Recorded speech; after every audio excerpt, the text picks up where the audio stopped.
that is basically negligence. So there are doctrines that the law goes with, and there's two of them, respondent superior and res ispa loquitur. The respondent superior means, it's Latin, let the master answer. Basically, it's like, we're going to go after your employer, right? Because your employer employs you, and they are at fault, right? It's not you that's at fault, it's your employer at fault. More money. Exactly. Then there is res ispa loquitur, which is the thing speaks for themselves. If a patient is injured in your care, there was negligence, right? The thing speaks for itself. If there wasn't negligence, would the patient have gotten injured? And so they kind of go by those two things. Now, I have never been involved in a legal case, but I almost was. I was doing a laparoscopic cholecystectomy. I was in the operating room, but it was my lunchtime. And so I called down for somebody to come relieve me because it just wasn't going well, you know, and I had been there for a while. And so another tech came up to relieve me to go to lunch. And I guess after I left, all hell broke loose. This patient was there for a lap chole, and they died. And so the family obviously filed suit against the hospital, filed suit against the surgeon, and every single person that was in that operating room. I mean, it wasn't going well. Like, she was a heavier lady, and she wasn't I know, she wasn't like a healthy person. Obviously she hadn't, but I just couldn't believe it when I heard what had happened. And so they called cut an artery and they couldn't find it. Like, oh no, I can't find it. I don't know. And the x-ray tech that had taken my place, she was also named in the suit. Oh, no. She had to get a lawyer and all that other stuff. They eventually said, okay, you are not at fault in any way, but I mean, she had to fork out some dough because of that. Just to defend herself, yeah. Yeah, which is why I always say, I don't know if you guys belong to the ASRT. So it's, you know, a couple $100 a year, but a huge hunk of that, like $135 of that, goes for medical malpractice for you. So it's just one of those things that if something like that were to happen, you have that through your society. So I do That's have just a crazy question. to me though. Oh my oh goodness. my gosh, me too. It was crazy. I was just curious because that kind of happened over the weekend at my facility. But in the surgery I was in, neither the doctor nor nurse knew if this patient had a DNR or DNI, and they were pumping the patient full of epi while they were on the table, and they were trying to get a hold of the family and stuff, and they couldn't get a hold of the family, and so they brought the patient back, and then they passed away again on the table. And so they finally got a hold of the sons, and one was like, no, she has a DNR, like, she, like, that's, they offered to put the pads on that would, like, it's like they defibrillate the patient, but it's like a external pacemaker, I guess. And the one son was like, yeah, let's do it, and then the other son was like, well, that's artificial, that's not her own heart beating and stuff. And I was just curious because they signed a lot of paperwork going into all of that. And I was curious, like, why didn't the doctor already know that she was DNR, like... And it should, I mean, you guys have a electronic medical record, right? Yeah. Because it's usually... We have... I don't know if they pull them up and they have the binder, and they have a binder full of papers. I don't know. Because usually if you bring up their EMR, it's right next to their name. There should be a red asterisk, and that is DNR. And then you can click on it, and it gives you, because obviously, you know, some people want to be fed but not intubated, that kind of stuff. It gives what that patient wants. I don't know. It was a hot mess. I was just like... And I got really confused because I was like, aren't we supposed to already know all of this stuff? Yeah, and see, that's why you don't want that, because one person, loved one might say, no, resuscitate them, and then another one's like, no, that's not what they wanted. Yeah. That's why it's so important to have those advanced directives, right? Yeah. All right, so my guess is you will have a question on your registry about one of those. They love that, so just be aware of those. Malpractice, the result of professional misconduct. The issue with malpractice is the patient really has to prove that you set out to do them harm. That's what malpractice is. You set out to do them harm. You either didn't know what you were doing, you didn't know the effects of a drug, you didn't know, right, and so did them harm. So the burden of proof falls on the patient.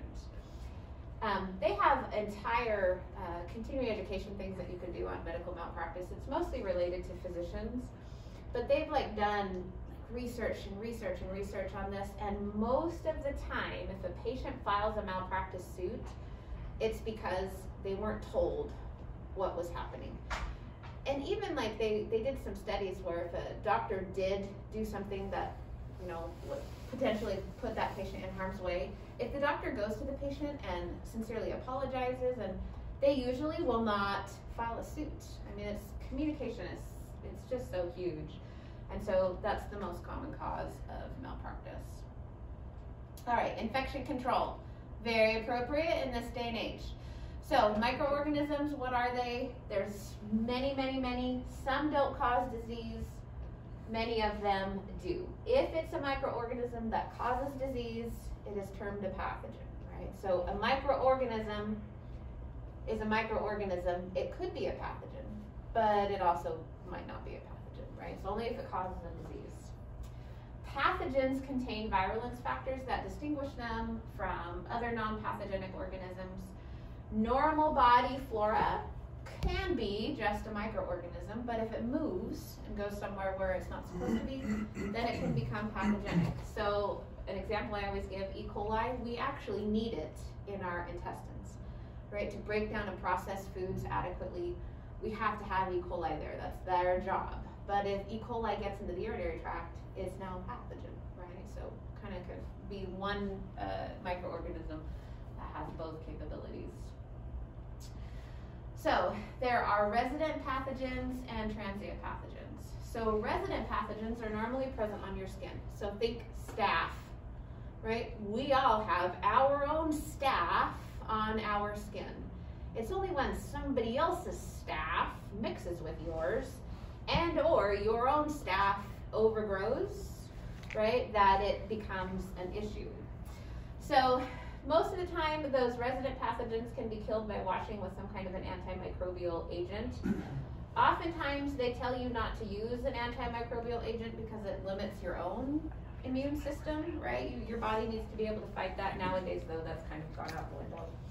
And then transient pathogens are those that you come into contact with. So you open a door, you touch something that a whole bunch of other people have touched. Cell phones are a huge object for transient pathogens. So, an infection is the invasion of a body by a pathogen. So I thought this was cute. He's got mushrooms growing on. So obviously, it's like fungal infection, right? So a nosocomial infection. How many of you guys have you heard that term? Right? Yes. It is an infection acquired in the course of medical care. Most often, an acute care hospital. In the U.S., this it kills me. 2 million patients annually contract a nosocomial infection, and 90,000 of them will die. So what does this mean? This patient did not enter the hospital with this infection, right? They came to the hospital for a completely different reason, but just being in a hospital caused them to get this infection, and 90,000 of them are going to die from that. It's just crazy. It's crazy. 1 in 10 are going to acquire a nosocomial infection.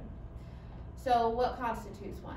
It's clinically active infections occurring within 48 hours after admission, and it lasts for up to 2 weeks. So you were in the hospital for 4 days, you were fine, but 7 days after you were released, you came down with some kind of an infection, still nosocomial, right? You got it in the hospital.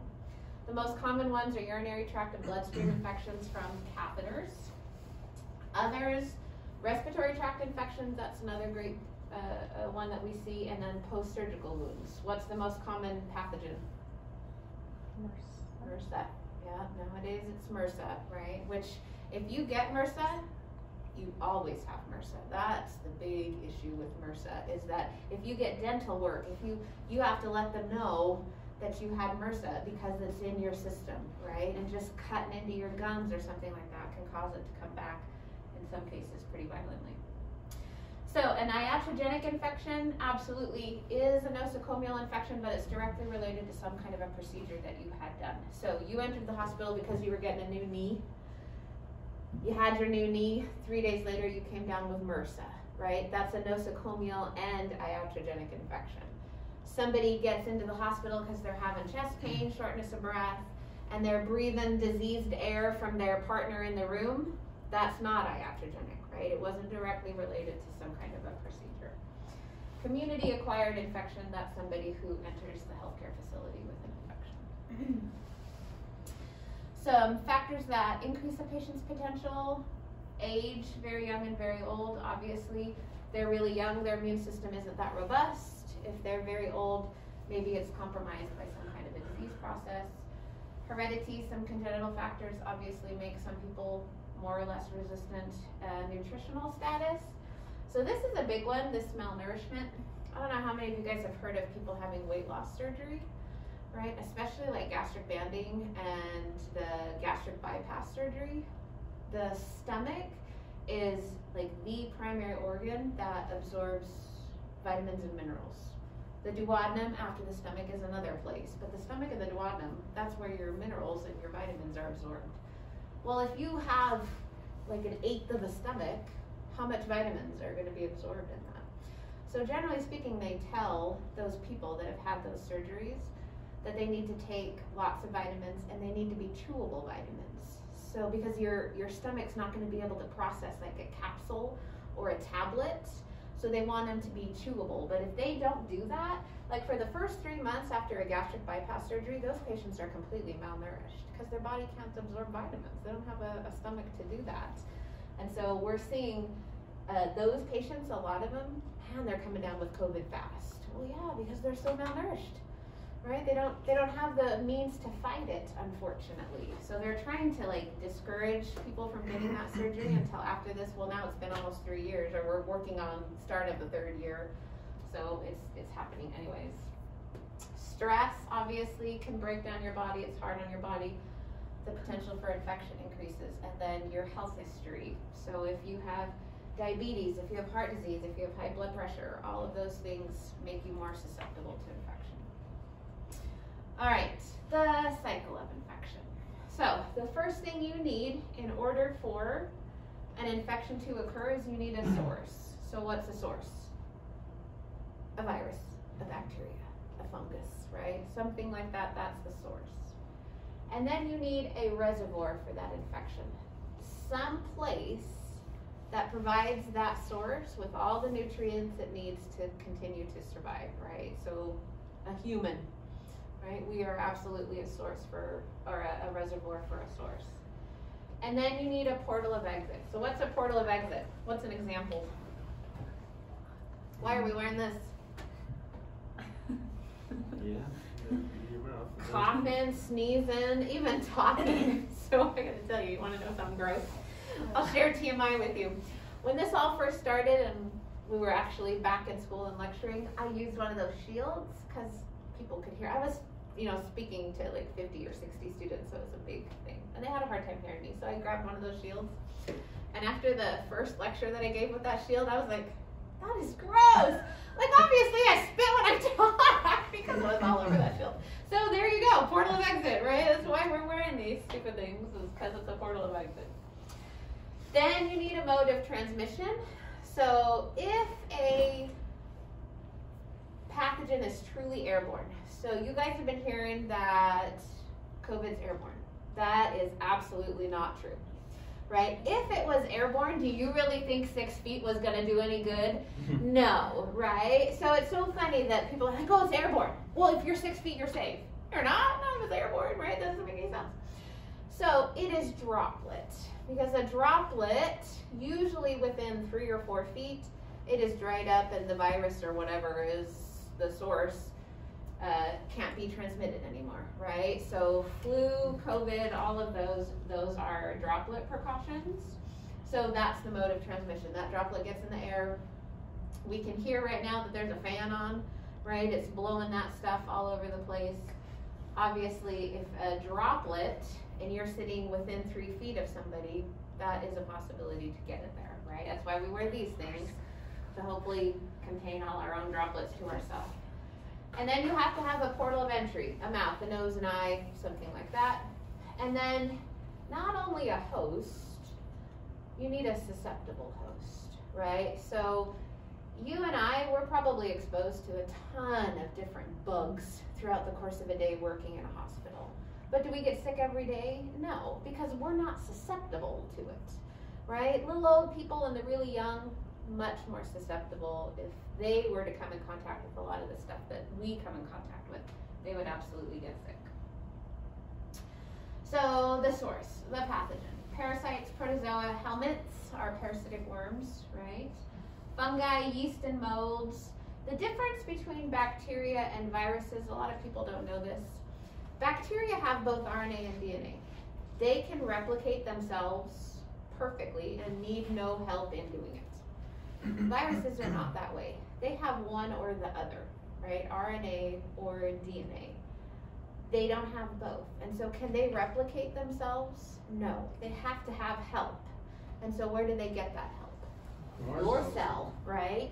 They attach to your cell, and then now they have that other aspect that they were initially missing, and now they can replicate themselves.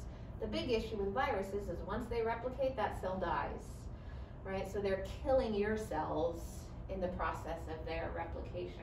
So an antibiotic will help a virus, not a bacteria. An antibiotic helps bacteria, bacteria, not a virus. Okay. So they're coming out with antivirals. So what's the difference, right, between an antibiotic and an antiviral? Antivirals basically are chemically produced to stop or enable a virus from attaching to a certain cell, right? So the thing with viruses is they like a particular host. So they have a specificity. So let's talk about the Hep B, Hep C, Hep A, Hep D. What is their specific host that they like? Liver cells, right? That's why it's hepatitis. That's why we gave it that name. That virus likes to attach itself to liver cells. And so they've never been able to do this, but an antiviral that it should or would help with hepatitis viruses would take the liver cell and take away its ability for a virus, that specifically the hepatitis virus, to attach itself to a liver cell. Does that kind of make sense? So now they're throwing out the word antiviral all the time. They're trying to make it so that the COVID virus can attach to your cells, right? Or your cells that virus is highly susceptible to, is what they're trying to do. Is COVID localized? I know, like, you can find it in the lung if you can find it, but they've been finding them in the digestive tract too. Yes, so we're finding that they are really susceptible to lung cells, and so that's why we were seeing such horrific lung issues. But as they mutate, I don't know if you've heard, nowadays these new mutations, they're not damaging the lungs as much as the original COVID was. Well, because in their mutation, their susceptibility changed. They're like, oh, we don't really care about the lungs so much. I mean, we'll attach there if we have to, but we're actually kind of liking this one a little bit more. So we're seeing, I read an article about the Omicron that it likes synovial fluid. So that's why people are like so sore and achy, like the more typical flu type stuff with this new variant. So it's just, but yeah, it's really interesting. I thought it was super interesting. And it's another reason why people aren't so much being hospitalized for Omicron, because it's, attached to my synovial fluid versus my lungs. One is obviously a lot more severe. So I thought it was interesting. Yeah, for sure. So pathogenicity, that term is the ability of some kind of a microorganism to cause a disease. Virulence is its ability to grow and multiply with speed. So a really virulent Omicron, much more virulent than Delta was, right? It's just transmitting everywhere, but we're not getting all that sick from it. So invasiveness, ability to enter a tissue, and then the specificity is if it likes a particular host. Have you read anything on EvuShield? I haven't, My mom went to her RA doctor yesterday and he said he prefer that she get that when it comes out. Right now it's only for people with heart transplants and stuff. but he thinks in February they're gonna emergency approve it for like. The thing about all those things is that I want to know more than the name. You know, I want to know what it does. Yeah. How does it Well, work? my mom was That's trying to right. tell me about it, and I was like, it sounds like just another vaccine. Like, she's like, Yeah. okay, whatever. Yeah. But she was saying it's supposed to have longer term antibodies, but I was like, how do they know? Because Yeah. You know? Yeah. How long term? I don't know. All right. So that's the source, the reservoir. Pretty much anything living that can sustain the life of that pathogen. Portal of exit, we already talked about this. Nose, mouth, urinary tract, open wound. Multiple portals of exit for whatever it is. Means of transmission. So we're going to do this and then we'll call it good. Means by which the organism is carried, there's direct and indirect. So the direct, you touched that fluid from that patient, right? You touched that patient's skin, something like that. That is direct contact. Vectors are also considered direct. So a mosquito bites this person and then flies and bites you. That's considered direct. And a vector is a bite, infected animal. Indirect, food, like you get hepatitis A from food, you know, somebody went to the bathroom, didn't wash their hands, made your food, and then you ate it, that kind of a thing. But the most common indirect is fomites. So something was touched by somebody where that pathogen was then put on that object and then you touched it. It's called a fomite. So doorknobs, the tables, keyboards, mouse that isn't yours, right? All of those are called fomites. It's probably one of the most common ways that we transmit pathogens. Okay, we're gonna stop there. We will finish this